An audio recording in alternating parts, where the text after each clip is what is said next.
Good day and welcome to Universally Acknowledged. My name is Kathryn. And I'm Olivia. And you must allow us to tell you how ardently we admire and love Jane Austen.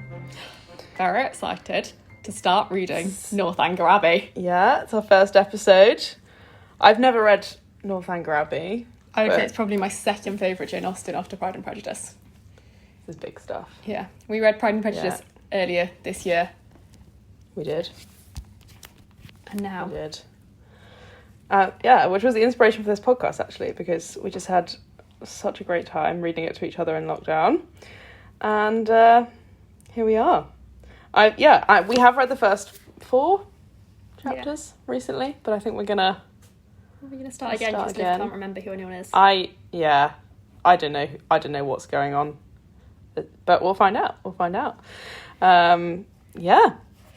Okay. Should we start on chapter I or whatever? Oh, yeah. I'm finding it. This is a long introduction. This is the beauty of the public domain. You can just read it on a podcast. Chapter I. No one who had ever seen Katherine Morland in her infancy would have supposed her to be born a heroine. Her situation in life, the character of her father and her mother, her own person and disposition were all equally against her. Her father was a clergyman, without being neglected or poor, and a very respectable man, though his name was Richard, and he had never been handsome. He had a considerable independence beside 2 good livings, and he was not in the least addicted to locking up his daughters. Her mother was a woman of useful plain sense, with good temper, and, what is more remarkable, with a good constitution. She had 3 sons before Katherine was born, and instead of dying and bringing the latter into the world, as anyone might expect, she lived to have 6 children more, to see them growing up around her, and to enjoy excellent health herself. All right, show off. A family of 10 children will always be called a fine family, where there are heads and arms and legs enough for the number. But the Morlands had little other right to the world, for they were, in general, very plain, and Katherine, for many years of her life, as plain as any. She had a thin, awkward figure, a sallow skin without colour, dark, lank hair and strong features. So much for her person. And not less unpropitious for heroism seemed her mind. She was fond of all boys' plays, and greatly preferred cricket, not merely to dolls, but to the more heroic enjoyments of infancy, nursing a dormouse, feeding a canary bird, or watering a rose bush. Indeed, she had no taste for a garden, and if she gathered flowers at all, it was chiefly for the pleasure of mischief. At least it was conjectured from her always preferring those which she was forbidden to take. Such were her propensities. Her abilities were quite as extraordinary. She could never learn or understand anything before she was taught, and sometimes not even then. She was often inattentive and occasionally stupid. Her mother was 3 months in teaching her only to repeat the beggar's petition, and after all, her next sister, Sally, could say it better than she did. Not that Katherine was always stupid. By no means. She learnt the fable of the hare and many friends as quickly as any girl in England.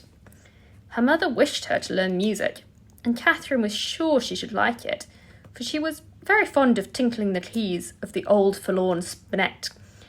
At 8 years old, she began. She learnt a year and could not bear it. Mrs. Morland, who did not insist on her daughters being accomplished in spite of incapacity or distaste, allowed her to leave off. The day which dismissed the music master was the happiest of Katherine's life. Her taste for drawing was not superior, though whenever she could obtain the outside of a letter from her mother, or seize upon any other odd piece of paper, she did what she could in that way, by drawing houses and trees, hens and chickens, all very much like one another. Writing and accounts she was taught by her father, French by her mother. Her proficiency in either was not remarkable, and she shirked her lessons in both whenever she could. What a strange, unaccountable character. With all these symptoms of profligacy at 10 years old, she had neither a bad heart nor a bad temper, was seldom stubborn, scarcely ever quarrelsome, and very kind to the little ones, with few interruptions of tyranny. She was, moreover, noisy and wild, hated confinement and cleanliness, and loved nothing so well in the world as rolling down the green slope at the back of the house. Such was Kathryn Morland. It is relatable. Rolling down a hill is underrated. Yeah. Such was Kathryn Morland at 10. At 15, appearances were mending. She began to curl her hair and long for balls. Her complexion improved, and her features were softened by plumpness and colour. Her eyes gained more animation, and her figure more consequence. Her love of dirt gave way to an inclination for finery, and she grew clean as she grew smart. She now had the pleasure of sometimes hearing her father and mother remark on her personal improvement. "Katherine grows quite a good-looking girl. She is almost pretty today," were words which caught her ears now and then, and how welcome were the sounds. To look almost pretty is an acquisition of higher delight to a girl who has been looking plain for the first 15 years of her life than a beauty from her cradle could ever receive. Mrs. Morland was a very good woman, and wished to see her children everything they ought to be, but her time was so much occupied in lying in and teaching the little ones that her elder daughters were inevitably left to shift for themselves. And it was not very wonderful that Katherine, who had by nature nothing heroic about her, should prefer cricket, baseball, riding on horseback, running about the country at the age of 14, to books, or at least books of information. For, provided that nothing like useful knowledge could be gained from them, provided they were all story and no reflection, she had never any objection to books at all. But from 15 to 17, she was in training for a heroine. She read all such works as heroines must read to supply their memories with those quotations which are so serviceable and so soothing in the vicissitudes of their eventful lives. What's a vicissitude? I don't know.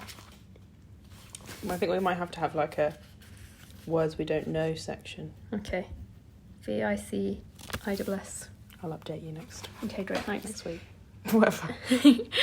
From Pope, she learnt to censure those who bear about the mockery of woe. From Gray, that many a flower is born to blush unseen and waste its fragrance on the desert air. From Thomson, that it is a delightful task to teach the young idea how to shoot. And from Shakespeare, she gained a great store of information, amongst the rest, that trifles light as air are, to the jealous, confirmations strong, as proofs of holy writ. That the poor beetle, which we tread upon, in corporal sufferance feels a pang as great as when a giant dies. And that a young woman in love always looks like Patience on a monument smiling at grief. So far her improvement was sufficient, and in many other points she came on exceedingly well. For though she could not write sonnets, who can, she brought herself to read them. Impressive.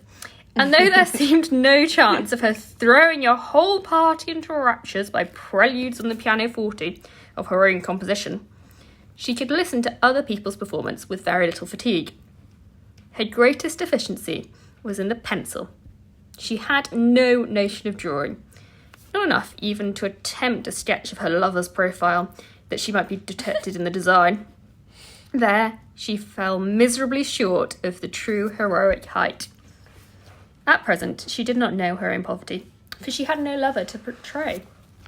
She had reached the age of 17 without having seen one amiable youth who could call forth her sensibility, without having inspired one real passion, and without having excited even any admiration but what was very moderate and very transient. This was strange indeed. But strange things may generally be accounted for if their cause be fairly searched out. There was not one lord in the neighbourhood, no, not even a baronet. There was not one family among their acquaintance who had reared and supported a boy accidentally found at their door, not one young man whose origin was unknown. Her father had no ward, and the squire of the parish no children. But when a young lady is to be a heroine, the perverseness of 40 surrounding families cannot prevent her. Something must and will happen to throw a hero in her way. Mr. Allen, who owned the chief of the property about Fullerton, the village in Wiltshire where the Morlands lived, was ordered to Bath for the benefit of a gouty constitution, and his lady, a good-humoured woman, fond of Miss Morland, and probably aware that if adventures will not befall a young lady in her own village, she must seek them abroad, invited her to go with them. Mr. and Mrs. Morland were all compliance, and Katherine all happiness. Oh, it's exciting. She's such a nerd. I love her. I think, yeah. So we've already read, I don't know, literally maybe 4 chapters of this. And Kathryn, is me. And probably you. That's why I'm so desperate for Liv to have read Northanger, is because she's just, obsessed with novels. But also she's, just the way she grows up. This, description of her at, 10 and 15 is what Liv was like at 10 and 15. Oh, yeah, my face has been really helped by my plumpness. That's not what I meant! You're almost pretty today. I wrote that down because You're almost pretty. Such a bird. Because that's definitely something my brother would say to me. Oh, that's a nice dress. You're almost pretty today. Yeah. Which I love. But also, I've long held the belief that at some point in my life I will enter a period drama, and I think this is the thing about what I really like about this first chapter is it's exactly what reading Jane Austen has done to both of us. We're well, obviously at some point, so I'll meet someone at a ball, and they will, the equivalent of Netherfield Park or Tower Block in London will be let at last. And they'll tell me that I'm not handsome enough to tempt them. But then I will tempt them. I will. And I know that she wants to be a heroine or whatever. Maybe my fine eyes will do the trick one day. But the TikTok version of this is being the main character. You know that I'm the main character of my life, whatever. Yeah. She wants to be the main character, and she is the main character, but she's desperate to be a main character of a story that's worth writing about. Yeah, but she's stuck in her little village, and I feel I get that. Yeah, and a third of 10 children. Oh yeah, she's firmly the middle child. She's overlooked. She's got hand-me-downs, but then also she has to hand her hand-me-downs down. Yeah, and everybody else is better at her. Oh yeah, the boys are boys. Sally's better at reading whatever. Oh, she's definitely got a younger brother who's a troublemaker. Yes, I relate to that. who everyone, who everyone's time is consumed with. I mean, actually, I'm the oldest child, so I had my time for consumption, but you relate to the troubling younger brother. The troublemaker. Yeah. No, I really relate. Also, she wants to write, but she can't write a sonnet, but she can read a sonnet. And I can't better than me. I can't write a Jane Austen novel. I can read a Jane Austen novel. I can, and I do. And here we are. But yeah, I'm never going to get over the phrase gouty constitution. Okay, let me express to you one of my greatest desires in life that's never going to be realised. Thank you. Which is that I am sometimes ill, quite frequently ill, and no one has ever sent me to Bath for my constitution. You need to go and take the waters. And have they ever sent you to the seaside though? They do that in some Jane Austen novels. I've never been sent anywhere to convalesce. Oh. And frankly, you need some better doctors. And and as a result, I've you're still ill. I'm still ill, and I've not been part of a good story. So what I really need is an aunt. If adventures... No, she's just a friend from the village. If adventures will not befall a young lady in her own village, she must seek them abroad. So that's what I need. That's the solution. It is. We need to go to Bath. It is strange indeed that I have never been sent. I love how the description of there's no one has accidentally abducted a boy who was just left on their doorstep. Yeah. it's very like, you've read too many novels Yes. and we love it, which is very much who we are. Yeah. And I mean, my brother lives in Bath, and I have never been, inexplicably, even though he lives there. I think out of fear that I'll get there and I won't... The waters won't help. The waters won't help me, and I won't meet anyone. Is it water and you won't fall in love with anyone? Well... You can take a walk around the pump rooms. I can take a walk around the pump rooms. Yeah.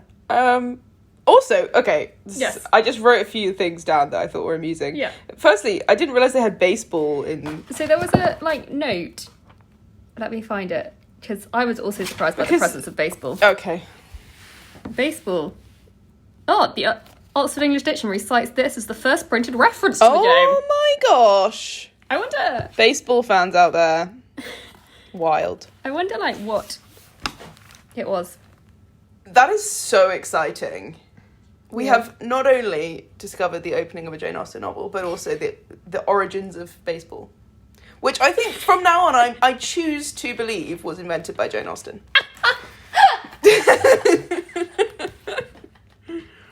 Yeah, great. I'm on board for that. And, yeah. Well, that's chapter 1. And those poety people, did you know them? Obviously, know who Oh. Shakespeare is. I Pope, Gray and Thompson. yes. I'm assuming Gray is the same Gray as Gray's Elegy.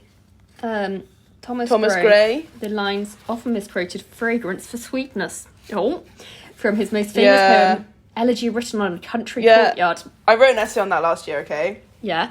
And it was the most angsty essay I've ever written. You've written some angsty essays. I said in this essay that no one that had ever written on Gray's Elegy was ever right except me. Wow. And you know what? It's not a universally acknowledged truth yet. It's a coming. Okay, who else have we got? Okay, so you got Pope. Okay. The poet and cricket Alexander Pope. We know him. The ensuing quotation is from Elegy to the Memory of an Unfortunate Lady. So I'm seeing a little cheeky pattern going on with these gothic people. She really likes a good old gothic novel. I feel like this is a coming, isn't it? The gothic novels are on their way. She likes a bit of heroism. When I say they're on their way, they're on their way. Oh my word. Yeah. And then we get I'm so James excited. Thompson. The lines, again, slightly misquoted from The Seasons, Spring. Cool.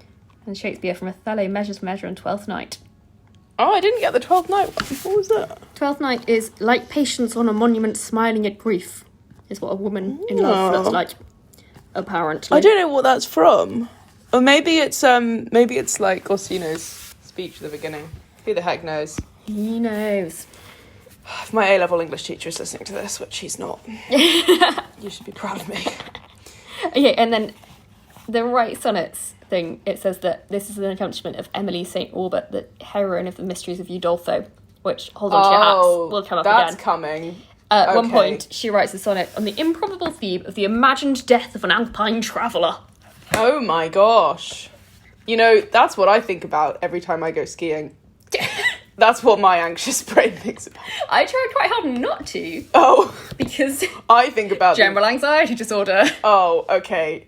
When I'm skiing, I'm alright today. But I wouldn't write a sonnet on it. You're not thinking about the death of alpine travellers right now. No. But come Christmas, I'm going to be thinking about it. So I will refer back to this sonnet.